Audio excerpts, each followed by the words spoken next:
Hi, John. Hey, Alex. Do you know what I hate? What do you hate? Water beds. Why? They're the future of the past today. Oh, God. Are we back in the X-Men run of the 90s? Yes. Yeah, we watched Licorice Pizza. When life keeps handing you anchovies, just cover them up with some extra cheese and make a pizza with what you got. Life is a pizza with everything on top. All right, John, Licorice Pizza. P.T. Anderson. Yes. First one I hear is what you've done. Yeah, true. What else has he done? Boogie Nights, Magnolia, Punch Drunk Love, There Will Be Blood, Phantom Thread. He was They Will Be Blood? Oh, Yeah. shit, I didn't remember that. Yeah, that's like the start of like new.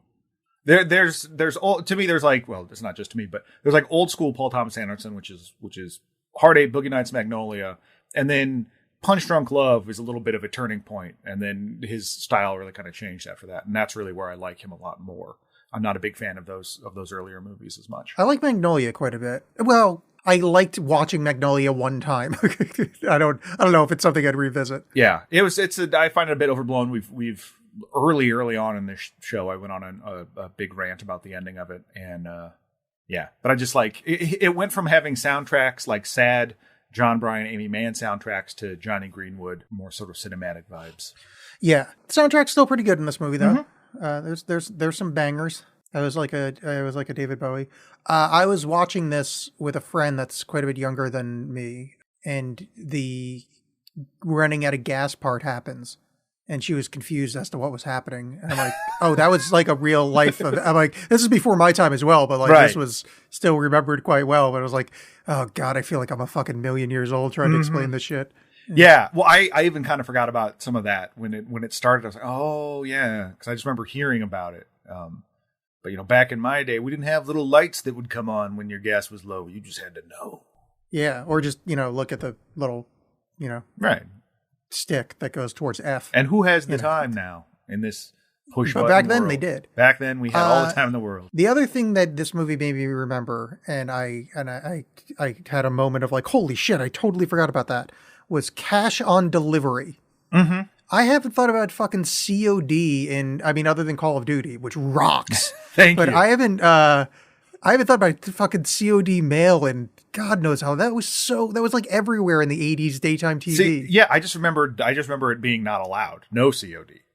Because you would see those ads for 1-800 That's or right. something, and it was always like no COD, and I was like, what is that? Why can't I use fish? That's right. That's actually probably what I remember better. So Licorice Pizza, here's what I knew about it going in. Mm-hmm. Paul Thomas Anderson. Yes. And that there is a problematic age gap in the film.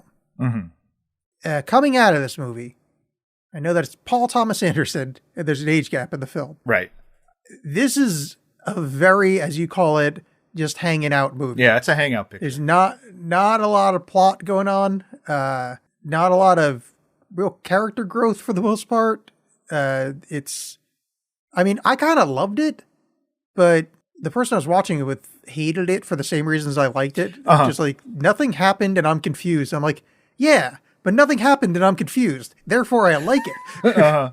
No, and I mean, like having seen a bunch of his movies, that a lot of his movies are like this. A lot of his movies are just sort of hanging out, usually about at least two like very broken men. Phantom Thread is a little bit different, but Phantom Thread's a lot of fun too. But yeah, it's a lot of just sort of, it's not so plot heavy. So I was expecting that going into this, but this is, definitely just a hangout picture. Remind me what Phantom Thread was. Phantom Thread was Daniel Day-Lewis, and I forget the actress's name. She was an old, but like he's a very persnickety fashion designer, and they start forming a relationship. Yeah. Okay, I've not seen it, but I remember that movie coming out. Okay, because he's one of those guys that's kind of, when his movies come out, it's like you pay attention. People make a big deal. Yeah. He's like a modern Kubrick, except not nearly as good. Yeah. Well, and it's funny, like I always think of, there's a quote attributed to Fiona Apple where she said she gave up cocaine because she spent too many nights hanging out with him and Quentin Tarantino, and listening to them talk about movies forever was just so fucking annoying. That's funny. Which I can believe.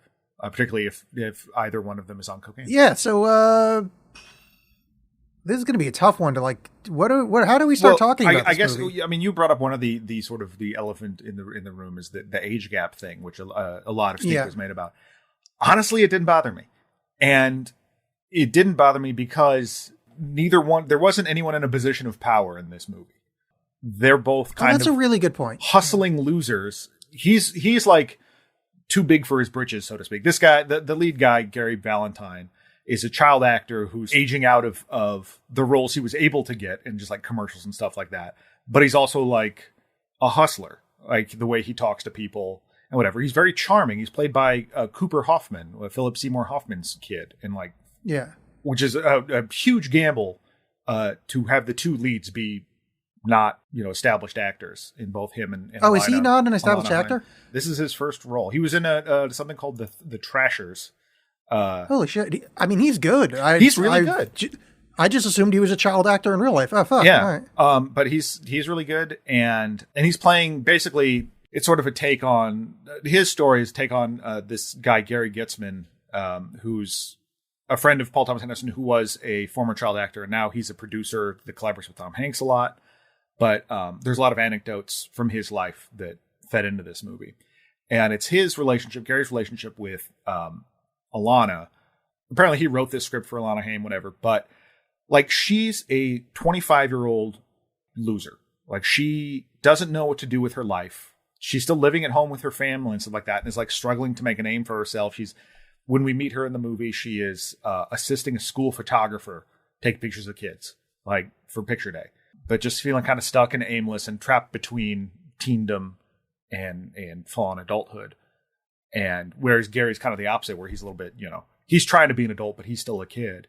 Yeah. And so like, I never really felt like there was this like grooming or power dynamic thing going on any more that, young teenage relationships have that, of the power dynamic shifting of people trying to impress the other one and doing stupid things because you're mad at the other one or whatever.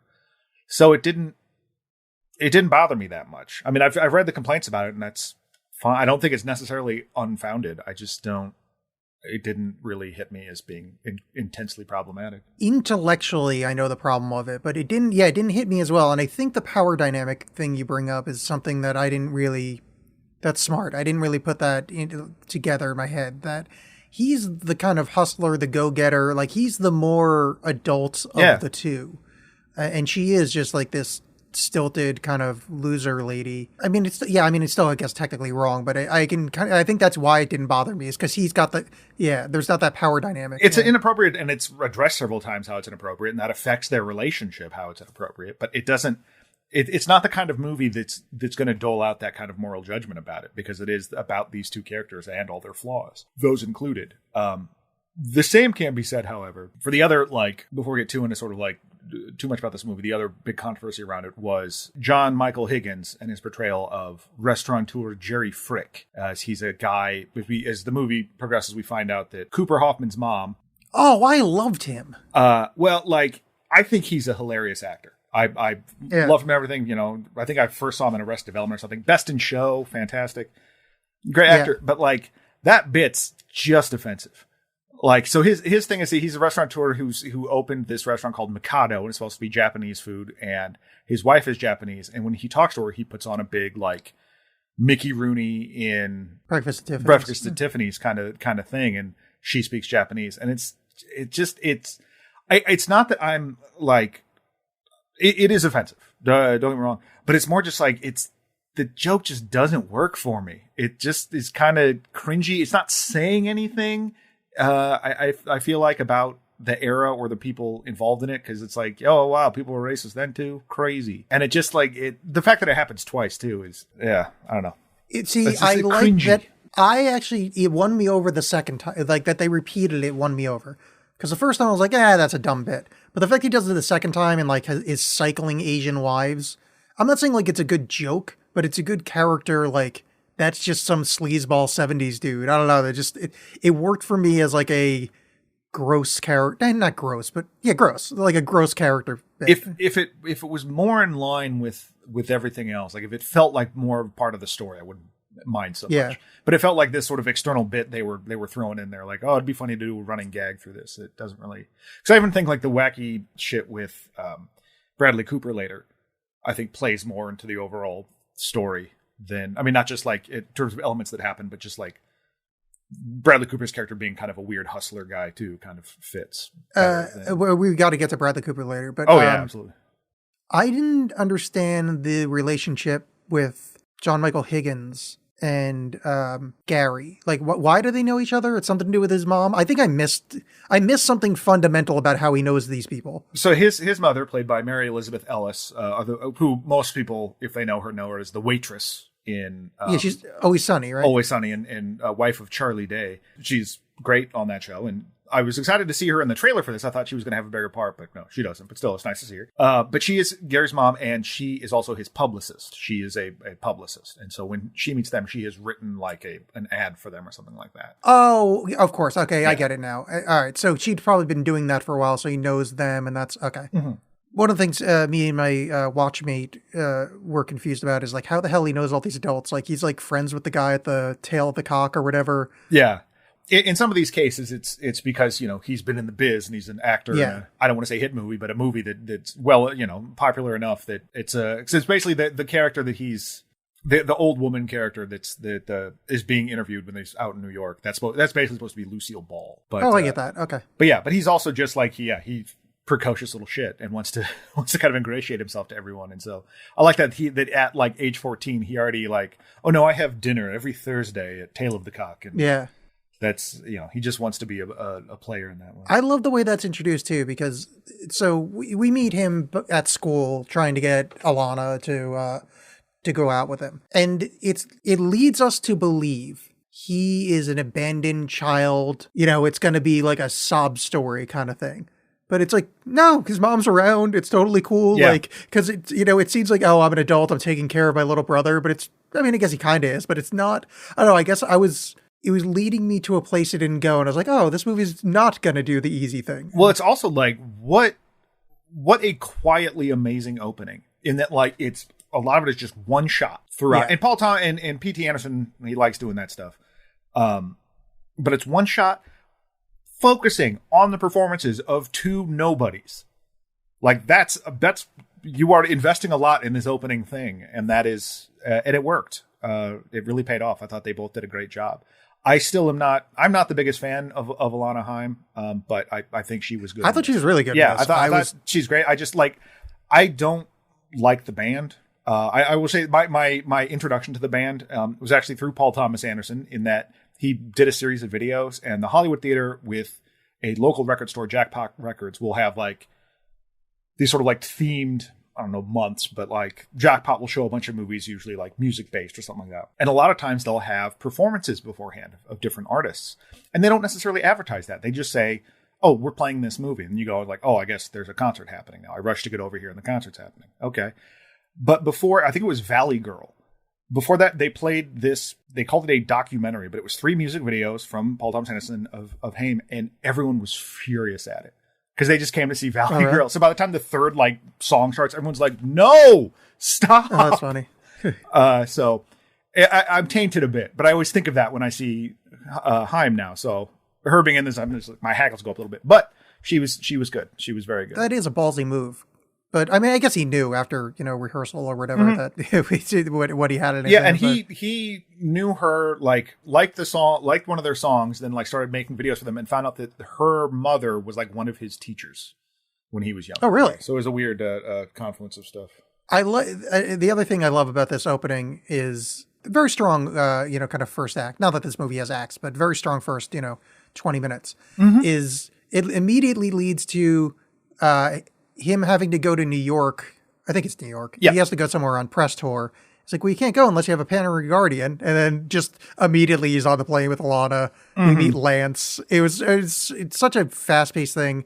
And oh man, I felt so bad for Gary when he sees her with Lance. Yes. Which leads to, I love that dinner sequence where he's at the Jewish dinner. Where Lance is, yeah. And I love Skylar Gisando, if I'm saying that name right.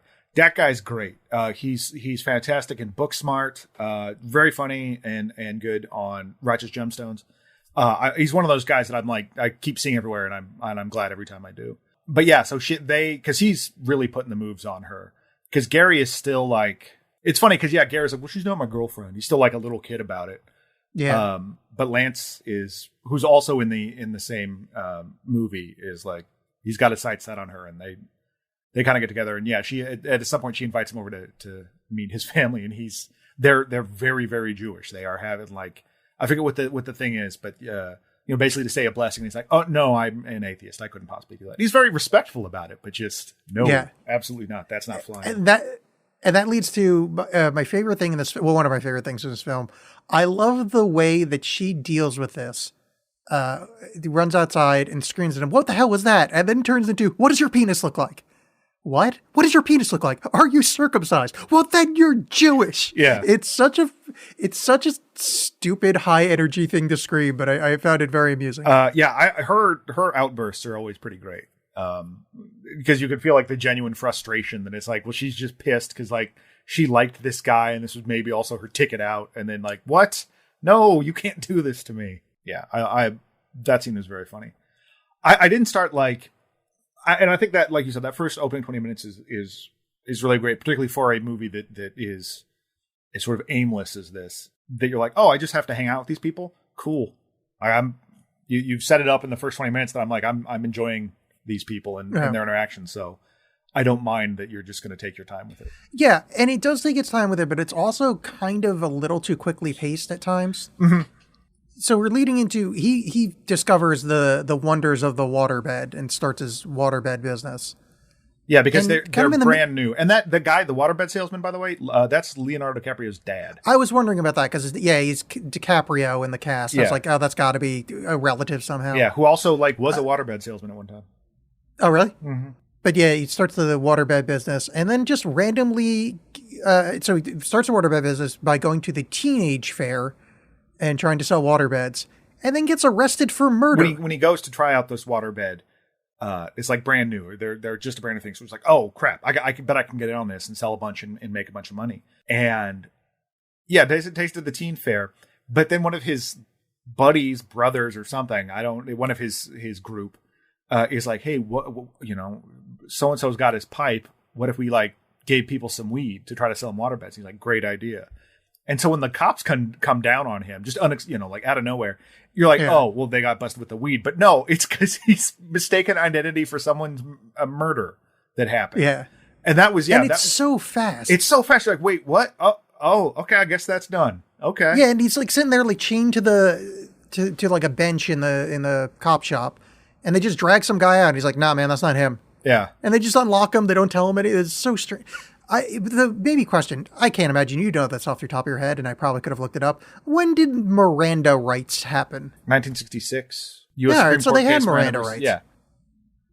So the fucking 1312 and all that. Yeah. What the fuck? Yeah. Did you also in the teenage fair? Did you catch John C. Reilly? Oh, I didn't. But the person I was watching screamed that was John C. Reilly. Yeah, I didn't notice. He's Fred Gwynn from the Munsters. I thought that was just a fun little cameo. Oh yeah, because he's dressed up like Frankenstein, and but like that voice is fairly unmistakable. So yeah, I thought it was, but I also couldn't tell if it's just someone doing a really bad Herman Munster, like the new Rob Zombie Munster show. Yes. Oh boy. Yeah. So this is where I don't have much complaint about her as a character, but this is the one spot. Well, it happens a few times, but where he gets out of jail and she's like, "What'd you do, Gary?" And she kind of starts yelling at him a little bit, like he actually murdered someone. And then immediately changes kind of tone and walks across the street with him and everything's fine again. And it's like just the tiniest bit away from just being full on Manic Pixie Dream Girl. And I don't think they quite crossed that line. Yeah. But it's close enough at times where I'm just, I don't know. I feel like that's not the character. And I think if that's the character, I think going back to that power dynamic thing, like, I think that makes it grosser if she is a manic pixie, amazing, can't be resisted girl, not, just a fucking weirdo. Yeah. And I think it's more just that she's a weirdo. Yeah.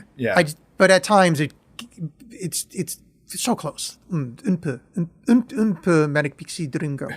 I turned from French to Russian. That was great. Yeah. Yeah. I don't know. I didn't know how to say girl in French. I mean, font, but I didn't know how to end it. Because you have to end the sentence with like an uplift, and I don't know how to say that with girl. Goyle. This movie is perhaps the most joyful movie Paul Thomas Anderson has ever done. Like, usually his stuff's like pretty dark. Like The Master is just this clash of wills between two like deeply broken men, and you know, obviously There Will Be Blood, whatever. And while Phantom Thread is something approaching a romantic comedy, it's still like, it doesn't have the kind of just joy that this movie has. It's so like, you know, just sun drenched and hazy and sweet in a lot of ways. And I think that did a lot to win me over as well. I think I was not expecting that. I was expecting a lot more of like you're saying with like the yelling at him, like the sort of like this brutal power dynamic between them, or that was really more like, I thought it was effective because it seemed very realistic with the way they're kind of on again, off again, and not wanting to admit their feelings for one another and all that. But I thought it was much sort of bigger than that, I guess. So I was pleasantly surprised. On the on again, off again front, one of the things that I was a little, and it didn't bother me so much, but I was a little thrown by, was how this movie has a lot of kind of implied time jumps without actually having a time. Like, I think it probably spans maybe like a year, but it also could be 3 weeks. It's very, the pacing versus the chronology of the film are kind of at odds with each other, which I'm fine with, but I could see where that would bother the shit out of some people. Well, it was, I was a very old man watching this because I'm like, why are all these children in charge of this business? How did he get this business? Like, I'm like, you know, I want to see the paperwork, because I was thinking that too. He's running this waterbed salesman thing, and all the kids that he knows are working there, including he gets Alana to be a bikini model. Granted, she is an adult, but everyone else that's working there is a child. It's like, how did this happen? But I don't know. I had the exact same thought. I was like, how did you sign the lease? You're 15. That doesn't make it. Yeah. But it's just the fact that I'm thinking about it, I'm like, God, I'm old. Like, who cares, man? Just watch the movie. I got to be honest with you. I think even when I was young, and I'm probably going to speak for you a little bit, I bet you when you were young, you probably would have had the exact same thought. There was probably some stuff that I would have been, I have a note here that as far as weird character beats, one second, Alana, I literally just blanked on her name, goes to Kimiko's, or whatever the hell the name of that restaurant is. And she talks to her friend Frisbee, which I wrote down, which is a lovely, lovely name. You're in the 70s. Your name is Frisbee. Great. Yeah. And they have a weird conversation where Gary is apparently famous for like bugging girls for hand jobs. Yeah. Which doesn't strike me as the Gary I know.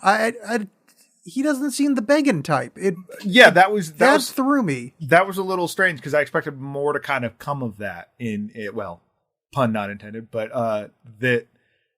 because the Frisbee is like, so you're hanging out with Gary, like, does he bug you to give him a hand job, stuff like that. And you see when he's like joking around with his friends that, you know, he's kind of a crass guy sometimes, but like, I don't know. It's not saying he's not capable of it, but it just felt like other than her jealousy that something else was going to come. He's upfront about what he wants. Like, I want to see your boobs. Like, it's straightforward. He says his deeds. That's the other thing about this movie is all of the dialogue and all the way people act are nothing like 1973. Everybody has a modern sensibility. They're using modern phrases. Like, they're like, hey, what's up? Like, calling people a bitch. Like, oh, don't be such a bitch. Like, I feel like that was 80s. I could not tell you. Well, I can tell you, okay. And I'm probably wrong, but I'm going to stridently say it because I'm a white male in his middle ages on a podcast. Exactly. Exactly. I'm right about everything until the recording stops and I'm proven wrong by a court of Twitter. Yeah, and at that point, I've forgotten what I've even said. Speaking of which, at JawsPod on Twitter. Yeah. Come say hi. Yell at him there. John's the one that said all the horrible things. But he defended the, what's that word that I never remember? Hebephilia. And I always remember it, and I'm always embarrassed that I remember it. and you do this to me every time, and I fall for it. No, but that's the thing is, this sounds like an Alex bit where I just tried to make you say it. I literally never fucking remember that word. Because there's no need to. You don't need to. Why would you? Well, because I bring it up often enough that this conversation's happening. So, yeah, the hand job thing's weird. So they're doing phone sales, and there's another weird sequence where Alana just goes like full phone sex operator trying to sell a bed. Yeah, because and I guess she's trying to prove a point to him, but I don't really know what point she's trying to prove. Because like, is she aware that she likes him? Like, I think this movie would reward a second watch. Yeah, absolutely. And I do think, there's that one point. It's a little bit later, but that one point where she's, getting high and talking to her friend. I don't know if it's Frisbee again, but it's like, is it weird that I'm hanging out with Gary and his friends? Like, No, it's fucking weird that I'm hanging out with Gary and his friends all the time. Yeah. I think it's that thing where she's having fun and is sort of, stuck in this eternal teendom, but then is also frustrated by that. And so when Gary is like trying to tell her what to do, all right, there's something where, perhaps the power dynamic comes into play because he's this little kid and they're supposed to be business partners in this waterbed thing. And he's telling her how to sell the bed. He's like, you got to make it sexier, get people to buy it. And so she just like really lays it on to try to shove it in his face. And it was funny because you can see that he's really turned on by it, but also really pissed because it's not directed at him. Yeah, he plays the scene really well. They both play the scene really well, but his reactions are priceless. Yeah. I do like, one of the character traits about her is that she kind of takes on the aspect of wherever she is at that moment. Oh, now I'm a waterbed salesperson. Now I'm a phone sex operator. Now I'm a actress. Now I'm a politician. Which is just kind of echoes the situation she's in. Yeah, well, it's just that mid-20s, like trying to find yourself kind of thing. It's like, maybe I'll give this a shot. Maybe this is my personality. Yeah, and so at that point, he realizes, oh, you're a natural-born actress, so why not introduce you to, Lucille Ball or where the fuck that was supposed to be? Yeah, that was supposed to be some sort of famous casting agent person. I don't know. It doesn't matter, frankly. But it's neat that they reference that. Yeah, but I also love her claiming, I like the whole sequence of what she claims she can do, like speaking all these languages or whatever, and then she's like, oh yeah, I do Krav Maga, which is probably one of the only real things she says, which is an Israeli martial art. And she's like, that's some kind of karate, right? I'll just put down karate. Karate. Yeah, because Gary tells her say yes to everything. Because there's, even in the commercial industry, there's a lot of like, just say yes and then like go watch some YouTube videos and figure it out. Yeah. But yeah, as for Gary being a hustler, it's like, just say yes and we'll figure it out later. Yeah. But don't say yes about the nudity thing. I told you not to say yes. Yeah, and then he gets all upset again with that because she'll show her boobs in a movie but won't show her boobs to him. I like it, like somehow that scene where she's like, do you want to see my boobs? There is something like weirdly sweet about it because there's an innocent thing like, can I touch him? And she slaps him in the face and leaves. That it's just these confused people that like can't figure out what they want. I mean, Gary can. Gary knows what you want, but she doesn't know what she wants. And it was very honest in that. It wasn't this like, oh, well, I guess he likes me now, I'm going to fall for him. It was still this asserting herself, but still like doing this vulnerable thing, but then being very angry about it. I wonder with the kind of dynamic that we're discussing with the age, whether people younger than us would find it more repulsive. Because, obviously we're from a rougher, more men can't be hurt emotionally generation. Yeah. Because, the and I think it's not the best way to argue something, but like if you go, well, switch it that, if the girl's 15 and the guy's 28, it's gross. That it's supposed to be gross here. I just wonder if someone watches this that's, I don't know, 20, wouldn't be as like flippant as we are. Because we're from a colder, more, emotionally distant generation where men couldn't be preyed upon. Well, there's also men. There's also a certain amount of me that's like, well, that 25, 15, yeah, those are babies. They are baby people. Like it's not. Well, when you're further away from it, that age gap doesn't seem as large to me. It's still like true. It's don't get me wrong. I'm not condoning 25-year-olds and 15-year-olds getting together, but I just think particularly in the context of this movie, it doesn't seem like that. Yeah. Yeah. Though, just stopping point. When they ask how old she is, she goes 28, pauses for a second, then says 25. Yeah. So I think she might actually be 28. Which is weirder. I know. I made that point is 25 to 15, although a massive gap, it's almost like the next level up. It's just it's a flat 10 years. Yeah, it's an even 10 spot. Yeah. But to 15 to 28 feels like, I don't know, that's like crossing an extra line. That makes her character even more pathetic. Like you're almost 30, Yes. And it's harder. And you're absolutely right. I completely forgot about that bit. So maybe my whole read on this thing is wrong, but like it didn't bother. Like it just felt like someone's still just stuck in the middle of something. But 28 is like, you're 30. I just want to clear the audience here because I hate when like people of our generation, or it's a little bit more Gen X people say it, where they're like, oh yeah, we were so hard. We drank out of the hose and blah, blah.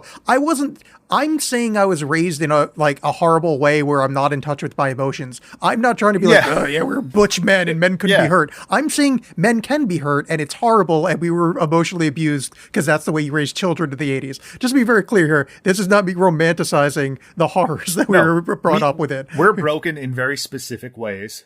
Yes. That, other generations are too, but they're broken in that way in their own way. Yeah, I just want to be clear because it's one of those deals where I think it's wonderful that the generations following us actually are almost allowed emotion as males, and there's a breadth of understanding. Yeah, we didn't have that, and it's bad. I do think, particularly online, and I'm not where all the young people are online, but particularly Twitter, like there is definitely a streak of sort of almost puritanical stuff around sex with some of the younger people that will freak out more about this kind of thing than sometimes is warranted, but that's online. So yeah, it's also Twitter trends older, so it's probably just a bunch of fucking people our age pretending that they're teenagers. It's a bunch of people, 40-year-olds reading young adult stuff, being like, "Oh my god, this is terrible. How dare you even?" Like there was a guy. Did you watch House of Dragon? Right? Yeah. There was a guy losing his mind about the cesarean scene, and like, how dare they even show that on television with a post Roe v. Wade in a post Roe v. Wade world, and blah blah. And everyone's like, that was the fucking point of it. That this was a decision was not in her hands at all, and he killed her just to get a male heir, and the male heir died. Like it was a pointless gesture, and you ruined everything for it.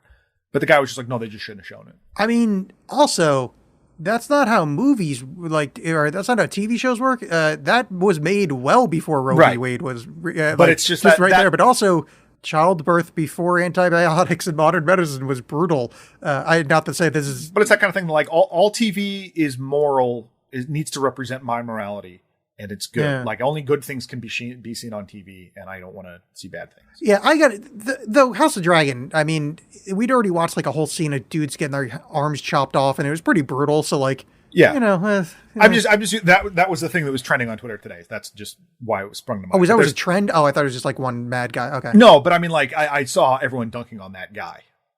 So oh, good. Yeah, he deserves to be dunked on. But anyway, back to the movie. So she goes on an audition against Sean Penn, which I was not expecting to see him in this movie. Yeah. And she kills it, does very well. There's some spark between them.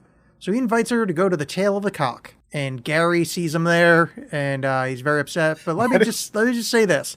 John never, ever in a million years, if you said, Alex, name the people that could possibly be in this movie, I would write down every single actor I could think of. Never would I think, oh yeah, and then Tom fucking Waits would show up for no reason. Yeah. And act exactly like I would imagine Tom Waits to act. Yeah. Well, he's supposed to be, Sean Penn is supposed to be William Holden, the actor William Holden, barely disguised as Jack Holden. I don't know who if Tom Waits is supposed to be somebody. But yeah, there's your power dynamic right there, because Jack Holden, he's a name, he's this handsome actor, and he's really just picking her up because he can. And then while they're at the tail of the cock, and I love the scene because Gary comes in like with he's got a couple of high school friends with him, whatever, a couple of girls, and the maitre d' is like, we can do stuff to go, it's fine. And he's like, no, no, I want eyeline table, and just that, it's so fun because he's a child. Eyeline table was great, yeah. But I was just the Tom Waits. I love the introduction because it's Tom Waits doing what I'm gonna need is some diesel fuel, some Everclear, and I'm gonna meet you out by the 8th hole.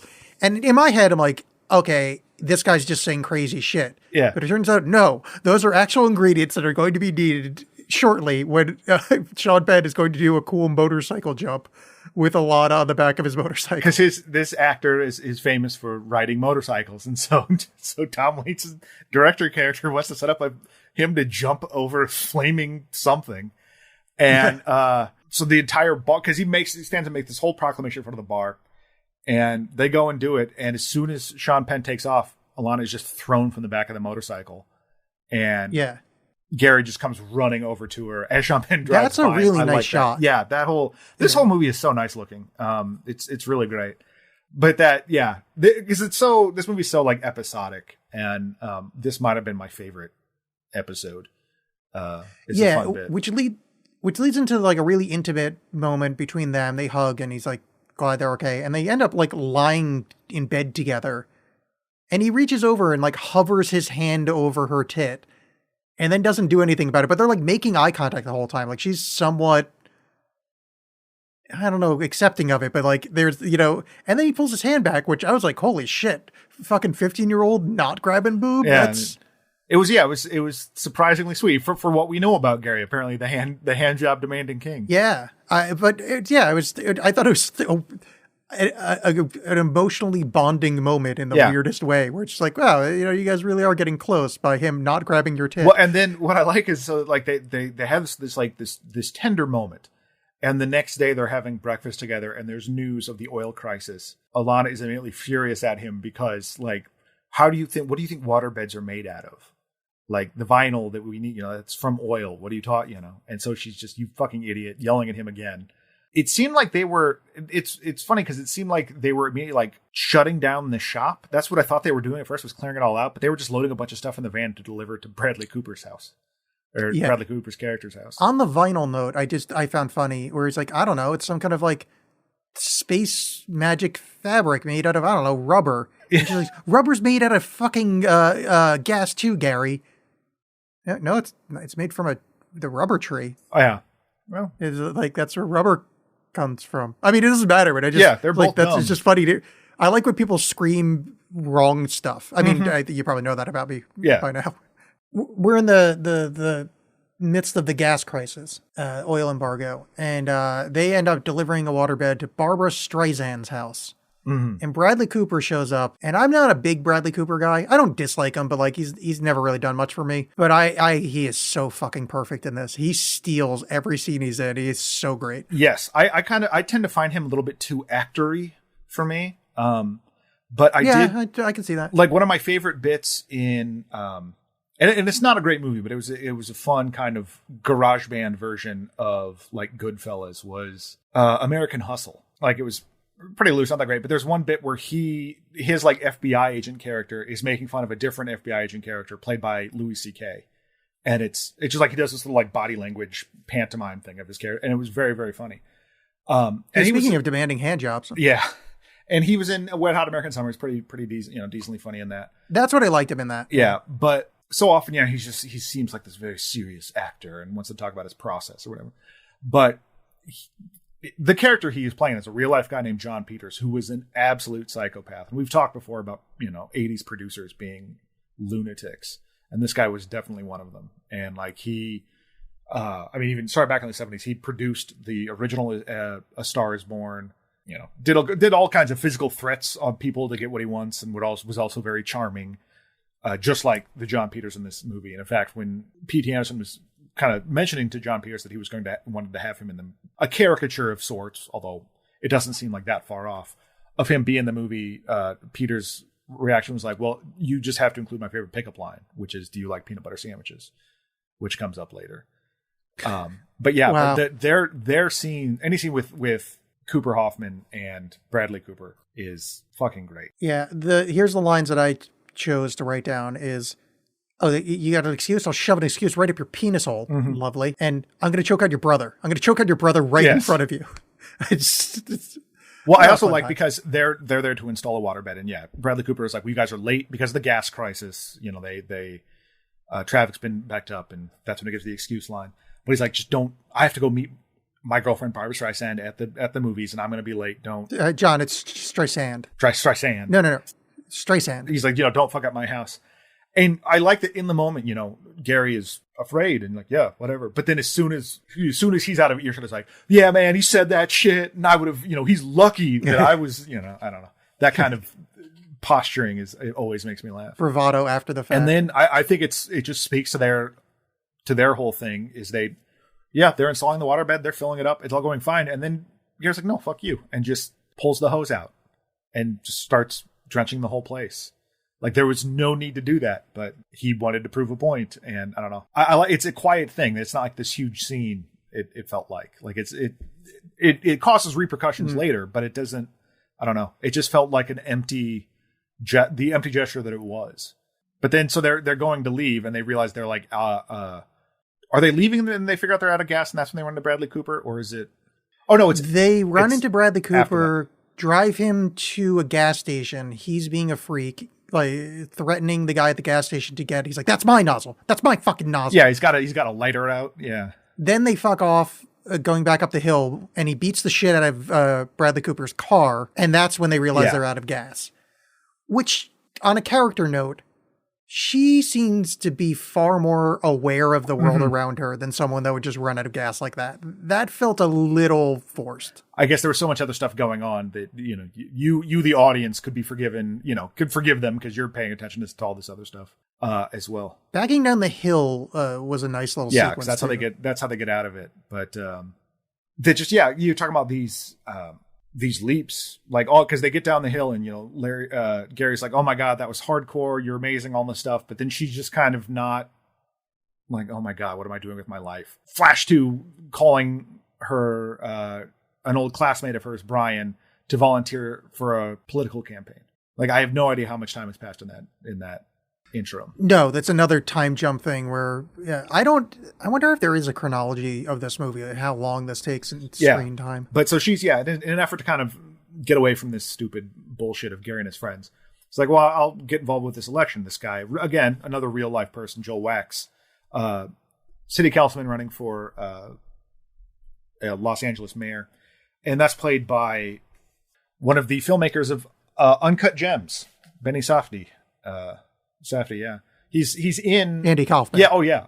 He could totally play Andy Kaufman, particularly the way that the hair is parted and all that. But he's also an actor of sorts. He's in actor of sorts. He's also an actor. He's in their other one, Good Time, and he's very good in that. But I liked him in this. Yeah, he's good, and he is fighting to legalize, or he's behind the legalization of pinball, which has been illegal in California since the prohibition days, or some because that was a huge time. thing here in Portland. Like there was like pinball shakedowns where like mobsters were like, you want to get we're going to put a pinball machine in your bar and you're going to like it, otherwise we're going to beat you. Yeah, because in the oldie times it was more like pachinko. Yeah. It was a gambling thing, not just Pabst Blue Ribbon. Not just another reskin of the Shrek game. So Gary overhears that. And he starts investing in pinball machines immediately. And there's a really great fight between them where he just calls her an old lady. And he kind of walks it back. And then he doesn't. And he's like, no, I said milady. He's like, you know what, fuck this. All right, old lady. And he drives off in his car. And she's like, I'm never going to fucking speak to you again. It was a brutal argument. Well, it was well done. I don't remember if it's here or if it's earlier there when they're arguing. And she has that line about like, I'm cooler than you. That's kind of what it boils down to, and it's so funny. But then this little episode, this little subplot, I thought was I could have watched a whole movie about this, frankly. Because while she's working there, it seems like Wax is flirting with her because he's like comes over and is like, since you've been here, I've been able to really focus on my work, and I want to thank you, and you're so great. And then he invites her out for drinks. It's like, okay, here's another complication. No, he invites her out to drinks because he's meeting his boyfriend, or he's having dinner with his boyfriend, and there's a reporter there, and he needs her to cover for that fact. Great sequence. I took it a dark way at first. So she first accuses this creepy looking guy wearing a number 12 shirt that's hanging outside the office. She accuses him like, what the fuck are you looking at? Like that he's some kind of, bad guy or whatever. So when the first hints, actually it's when Walks for mayor is being interviewed and the guy keeps asking about girlfriends. And I'm like, oh, he's going to be, in the closet gay guy. I was afraid this was going to be a Harvey Milk thing where number 12 is going to try to kill the guy. I'm like, no, this movie's too fun. I'm really glad they didn't go that way. But really I had that line of thinking, I'm like, oh no, he's at the restaurant. Oh no, this is going to be bad. And the scene that follows, because when she gets out there, they're in he and his boyfriend are in the midst of an argument. And the cover story is that she's going to drive the boyfriend, who's actually in the cover story, her boyfriend, picking him up to drive him home. And they have they're just little interaction outside his apartment and he's just talking about how shitty men are basically. It was just really sweet and affecting. No, I love that part because he goes, oh, they're all such shits, aren't they? And she hugs him. He's like, oh, you're so sweet. There really is a genuine moment. That there. Actor is Joseph Cross, and I really liked him.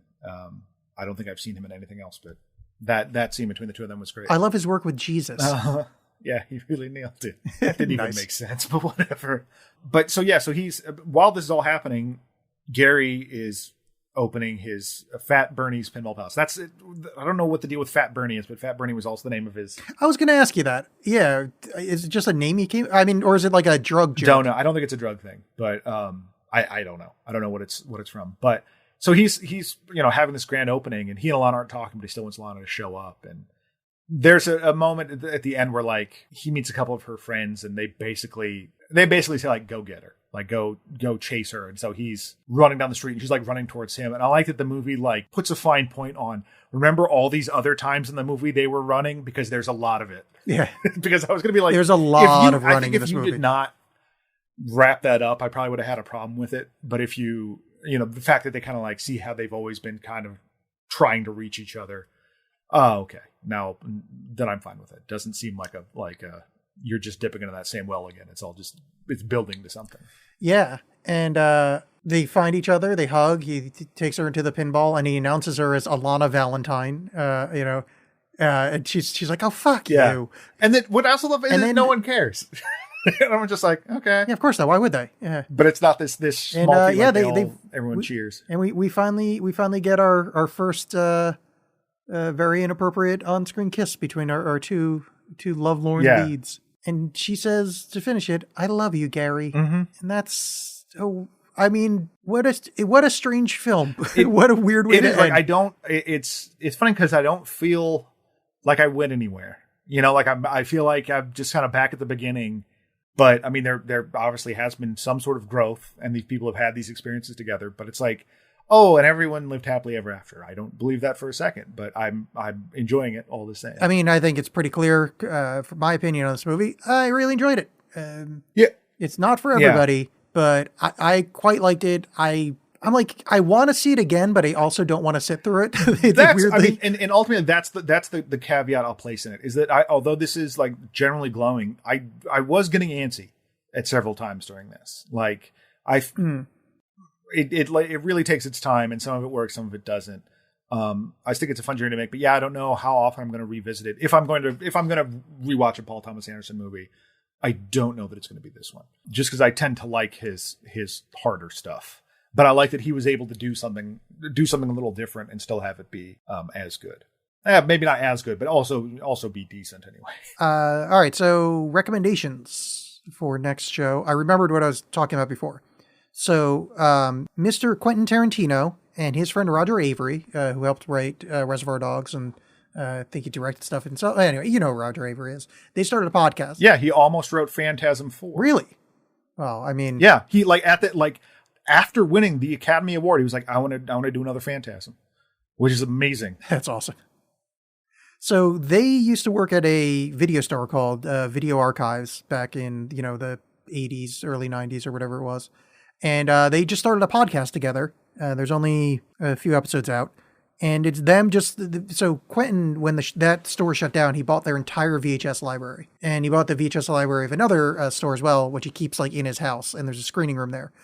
So they do 2 movies per episode, chosen from the wall of VHSs. Talk shit about movies, like how I think a lot of us got into it back in the late 80s, early 90s. So what's it called? It's called the Video Archives podcast with Quentin Tarantino and Roger Avery. But yeah, they start off with the double feature of Dark Star and Cocaine Cowboys, which interesting to hear 2 people talk about Dark Star. Mm-hmm.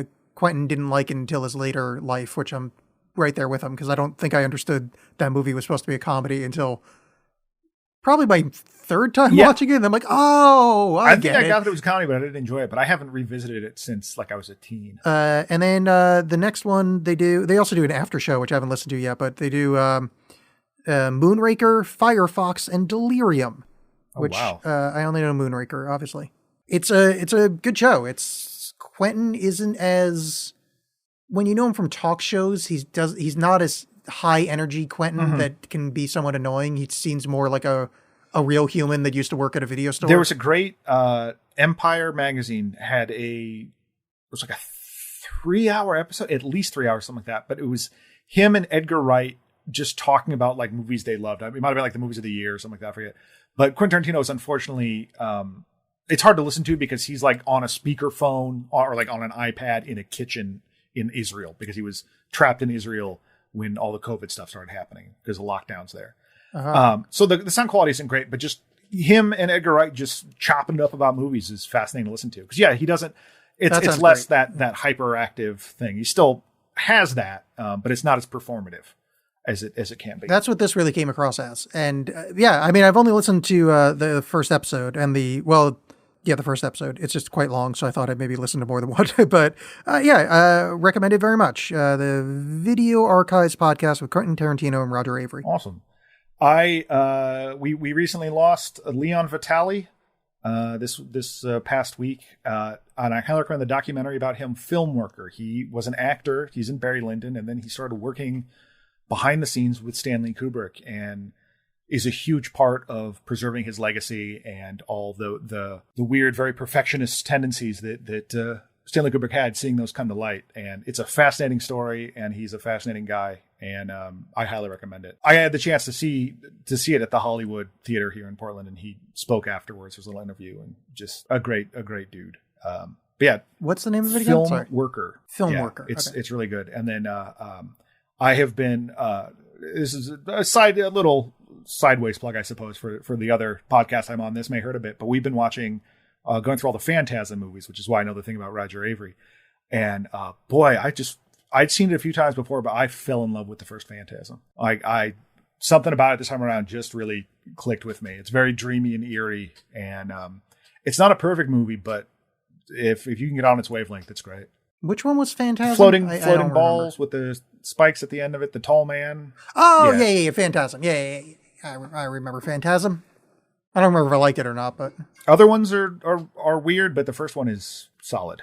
In fact, like J.J. Abrams was such a huge fan, and that's why Captain Phasma and why she's wearing the silver armor basically is based off of that. Oh, I think I knew that. And then because of there's other information that comes to that ties to Phantasm, but I'm not going to talk about it on this podcast. So, I'll start. So you should listen to "Ouch, You Hurt My Knee" with John and Jim. That's it. It's called WizBiz 2.